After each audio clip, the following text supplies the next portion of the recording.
Génération FM. Generation FM, the best radio. Génération FM. Lorsqu'il a amené son TNT là, avant l'installation, on était en possibilité de faire la saisie. Mais je dis non, il s'est battu jusqu'ici pour avoir ça. On n'est pas là pour lui faire obstacle. On n'est pas là pour faire obstacle au rayonnement d'une telle initiative. Donc, j'ai dit à l'huissier, au commissaire priseur, ne faites rien. Korité, le ramadan, la fête de Korité, jusqu'à la fête de Tabaski, j'ai dit on ne mène aucune action parce que c'est des moments de grande suivi dans les médias. Et GMS est bien suivi. Donc on a attendu jusqu'à tout cela passe. Et pendant tout ce temps, il nous a demandé à chaque fois des renvois pour s'organiser et payer. Malheureusement, il ne s'est jamais exécuté. Il n'a jamais donné un seul franc. Depuis 5 ans, depuis la première condamnation en 2023 à aujourd'hui, ça fait plus de 12 ans qu'il est condamné, il n'a jamais essayé de payer un seul franc. Maintenant que lui, en tant que bourreau, alors se présente en victime, franchement, ça pose problème. Les victimes ici, ce sont les travailleurs, ces pères de famille qui, pendant des années, ont subi de façon aussi brusque que brutale cette injustice qui a impacté leur vie, la vie de leur famille, qui a impacté sur leur physique aussi bien que sur l'émotion. Pendant tout ce temps, où étaient ceux qui aujourd'hui s'érigent en bouclier? Les confrères qui sont là-bas, qui sont tous mes jeunes frères ou mes neveux, je leur dis, ils sont sur la mauvaise piste, ils sont sur la mauvaise voie. Les confrères sont appelés à se solidariser, quelles soient les circonstances. Et ce qu'ils devaient faire, c'était d'initier des négociations avec les autres confrères pour essayer de voir comment régler cette affaire. Mais ils ne l'ont jamais fait. Ils ne l'ont jamais fait. Ils sont plutôt érigés en bouclier. C'est maladroit. Jusqu'ici, il n'y a pas de sorte d'attaque que je parle ici. Mais je dis que je ne réagis pas. Non. Jusqu'ici, ça fait 5 à 6 ans maintenant que je suis dans cette affaire. Je n'ai jamais réagi. Malgré les critiques et tout. Parce que c'est des confrères. C'est une entreprise de presse que nous avons encouragée, que nous avons soutenue. Mais bon sang, si on en arrive à ce stade et nous attaquer de façon aussi frontale et aussi brutale, je dis qu'il est bon de rétablir, parce qu'il y va de notre image dans la région, dans cette ville. Il ne faut pas qu'on nous voie un peu comme voilà, des gens jaloux qui essaient d'endiguer des initiatives. Non, nous avons tout fait de notre possibilité pour qu'on n'en arrive pas là. Mais devant nous, on s'est opposé à un mur qui ne veut rien entendre, qui ne veut rien comprendre. Donc qu'il prenne ses responsabilités. C'est ce que nous le conseillons. Toutes ces procédures qu'il a initiées en justice, qui sont onéreuses, qui sont vexatoires, toutes ces procédures ne l'ont servi à rien du tout. Il aurait accepté de payer les 900 000, on n'en serait pas là aujourd'hui. Même après avoir été battu, lorsque nous avons tendu la perche pour lui dire, écoutez, venez payer comme vous pouvez.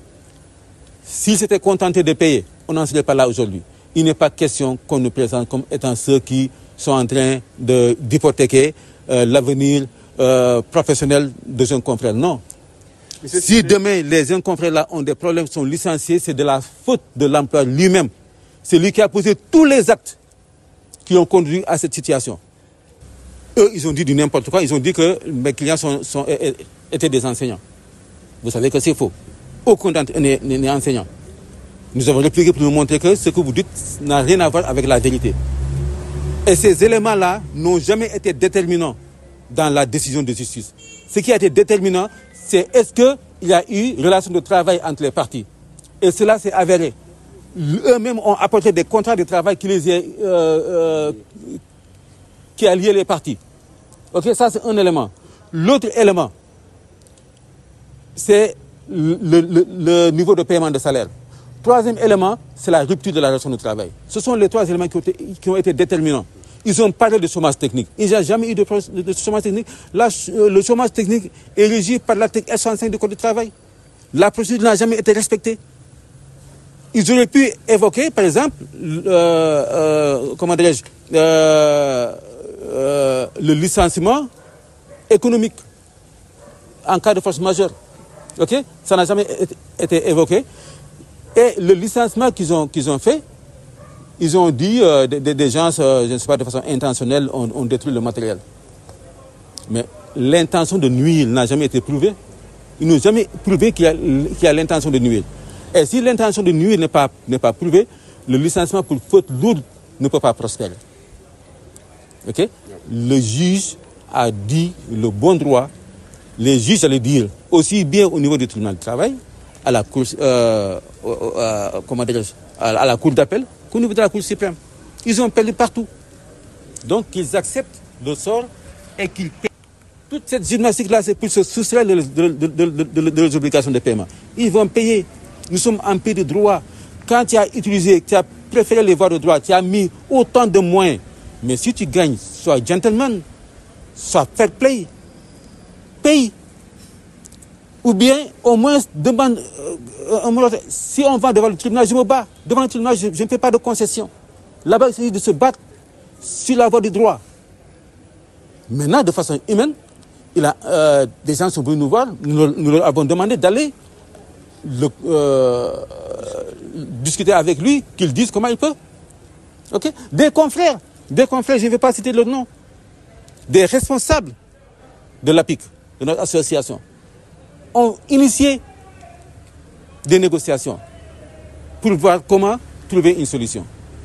Ça n'a jamais abouti, parce que de l'autre côté, il y a du dilatoire. Je leur donne un feu vert, je leur ai dit, allez-y.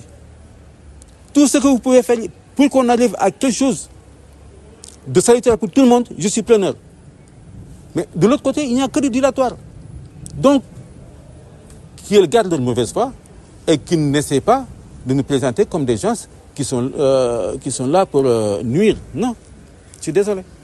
Eux aussi, ils disent qu'ils vont se battre pour le paiement. La prochaine étape, c'est quoi s'ils refusent de payer? Nous sommes en droit. Moi, je ne fais qu'utiliser les voies de droit. Moi, mon travail s'arrête devant le tribunal. Après le tribunal, je donne le dossier à un huissier de justice. L'huissier fait son travail, ensuite il donne au commissaire-priseur. On en est là. Ils ont fait une procédure, mais là, ils vont voir une procédure d'assignation en distraction d'objets saisis. Okay? Ils ont prétendu que GMS n'a même pas un stylo. Tout ce qui est à GMS, que ce soit les véhicules, que ce soit le matériel, que les équipements qui sont là, même les chaises n'appartiennent pas à GMS. Ça veut dire que GMS, c'est juste un nom. Ils vont le prouver. GMS, c'est juste un nom. Ça veut dire que c'est de la tricherie, en fait, GMS. Ce n'est pas du sérieux. C'est ce qu'ils ont voulu dire à l'opinion. C'est ce qu'ils sont en train de dire à la justice. Que GMS, c'est du poupée. Ce n'est rien du tout. Rien n'appartient à GMS. Comment GMS fait pour bénéficier de l'aide à la presse? Sur quelle base? Comment GMS fait pour payer les salaires si GMS n'a rien du tout? Ok? Rien dans les comptes bancaires? Aucun matériel qui se trouve dans GMS n'appartient à GMS. Mais on y va vers cette bataille. Génération FM. Generation FM, the best radio. Génération FM.